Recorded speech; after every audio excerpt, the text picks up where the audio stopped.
امین الحق صاحب، M Q M Pakistan تقریباً ہر حکومت کا حصہ رہی ہے ماضی میں، اور آپ کے دونوں بڑی جماعتوں کے ساتھ تجربات بھی رہے ہیں۔ اب اس اتحاد کا مقصد کیا ہے؟ کیا اس اتحاد کا واحد مقصد پیپلز پارٹی کو شکست دینا ہے سندھ اور وفاق میں؟ دیکھیں ہماری ملاقات کسی کی سیاسی دشمنی کی بنیاد پہ نہیں ہوئی ہے، بلکہ بڑے میاں صاحب کو ایم کے ایم کے وقت کو دعوت دی گئی تھی، اور اسی لیے آج ایم کے ایم کا اعلیٰ سطح کا وفد لاہور پہنچا تھا ڈاکٹر خالد مقبول صدیقی کی قیادت میں، اور top leadership P M L N کے لوگوں سے ملاقات کی ہے۔ ملاقات میں ہم نے کیا رکھا ہے کہ قومی سلامتی کے امور پہ گفتگو ہوئی ہے۔ اب قومی سلامتی کے امور کیا تھے کہ ملک کو معاشی طور پہ کیسے بہتر سے بہتر کیا جا سکے، سیاسی درجہ حرارت کو کس طرح کم لایا جا سکتا ہے، اور اگر کسی موقع پہ ایسا محسوس ہوتا ہے کہ آئینی بحران پیدا ہو تو اس کو کیسے مل کر بہتر کر سکتے ہیں۔ ان 3-4 ایشوز کے اوپر میرا خیال آج کی ملاقات رہی ہے، اور اسی ملاقات کو بنیاد بنا کر ہم نے آگے بڑھنے کا فیصلہ کیا۔ آگے بڑھنے کا فیصلہ کیا ہوگا کہ آنے والے انتخابات میں میرا خیال ہے کہ جہاں جہاں موقع ملے گا پنجاب، کیونکہ ایم کے ایم اب صرف سندھ بیس پارٹی نہیں، بلکہ ہم نے یہ فیصلہ کیا ہے کہ پنجاب میں بھی، کے پی کے میں بھی، بلوچستان میں بھی ہم تمام جگہوں پہ اپنے قومی صوبائی اسمبلی کے امیدوار نامزد کریں گے۔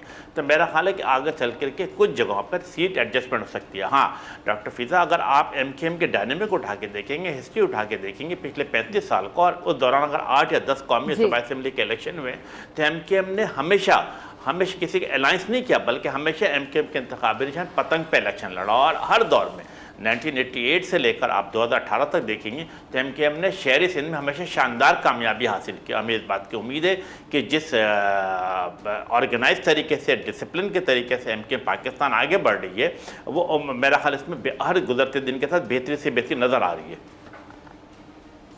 جی سر، آپ نے کہا آپ نے کسی کے الائنس نہیں کیا، لیکن کولیشن میں آپ لوگ گورنمنٹ کے ساتھ ہمیشہ رہے ہیں۔ فضا، میرا خیال ہے کہ ڈائنامک کو کریکٹ کر لیتے ہیں۔ آپ اگر ایم کے ایم پاکستان کو دیکھیں گے، چلے میں 90 کی دہائی میں نہیں جاتا، 2012 دسمبر ایم کے ایم پاکستان پیپلز پارٹی کی حکومت سے الگ ہوئی۔ اب 2018 تک پورے پاکستان میں ایم کے ایم اکلوتی پارٹی تھی جو کسی بھی سیاسی اتحاد کا حصہ نہیں تھی، اور نہ کسی حکومت میں شامل رہی۔ اس کے بعد آپ نے یہ بھی دیکھا کہ 2013، 14، 15، 16 ایم کے ایم کے اوپر کریک ڈاؤن کیا گیا۔ ایم کے ایم کے 5 زائد کارکنان پائندہ سلاسل کر دیا گیا، 200 سے زائد کارکنان لاپتہ ہو گئے، ایم کے ایم کے تمام سیکٹر آفیسز بند کر دیے گئے۔ لیکن کیا ایم کے ایم ختم ہو گئے؟ نہیں۔ ایم کے ایم چونکہ عوام کے درمیان رہتی ہے، اپنے کارکنان، اپنے ووٹر اور سپورٹر کے درمیان رہتی ہے، یہی وجہ ہے کہ ہم ری ایمرج ہوئے۔ اور آج الحمدللہ جب میں آپ سے گفتگو کر رہا ہوں تو الحمدللہ ایم کے ایم کے کراچی شہر میں، حیدرآباد شہر میں، میر پور خاص میں، نواب شاہ میں تمام سیکٹر آفیسز کھلے ہوئے ہیں۔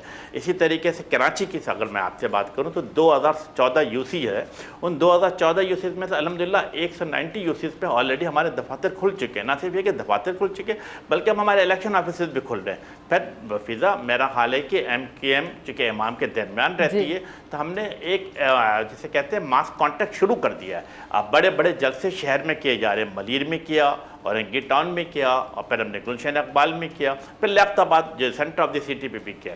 اور سب سے بڑی بات کیا؟ سب سے بڑی بات کی کہ ایم کے ایم پاکستان منفرد سیاسی جماعت ہے، اکلوتی سیاسی جماعت تھی، جس نے آج میں سمجھتا جو آپ سے گفتگو کر رہا ہوں تو واحد سیاسی پارٹی ہے جس نے 4 قومی اسمبلی کے امیدواروں کا نام کا اعلان بھی کر دیا۔ اور ایم کے ایم کیا کہتی ہے؟ ایم کے ایم کیا کہتی ہے کہ شہر کراچی میں رہنے والے تمام اقلیتوں کو، چاہے کوئی بھی زبان بولتے ہوں، ان تمام لوگوں کو ساتھ لے کر چلنا چاہ رہی ہے۔ اور آپ نے دیکھا کہ اگر ہم نے 4 قومی اسمبلی کے امیدواروں کا اعلان کیا تو الحمدللہ میں 2 پشتو بولنے والے بھی موجود ہیں، ایک پنجابی بولنے والا بھی موجود ہے۔ اس کا مطلب کیا ہے کہ ایم کے ایم بلا تفریق کا رنگ اور شہر کے خدمت کے جذبے کے ساتھ آگے بڑھ رہی ہے، اور یہی میسج ہم اپنے عوام کو بھی دے رہے ہیں تاکہ ایک بڑے پیمانے پہ ایم کے ایم کے ساتھ لوگ جڑتے رہے۔ اور پھر ایم کے ایم کو اگر ماضی دیکھیں گے، میرا خیال ہے کہ ہر دور میں ایم کے ایم جو پچھلے 35 سال سے اس شہر میں اور حیدرآباد شہر میں، میر پور خاص میں، نواب شہر میں کامیابی حاصل کرتی چلی آئی ہے۔ اگر آپ کو یہ ویڈیو پسند آئی تو سبسکرائب کریں اور بیل آئیکن پر کلک کریں۔ سبسکرائب کریں اور بیل دبائیں تاکہ کوئی خبر رہ نہ جائے۔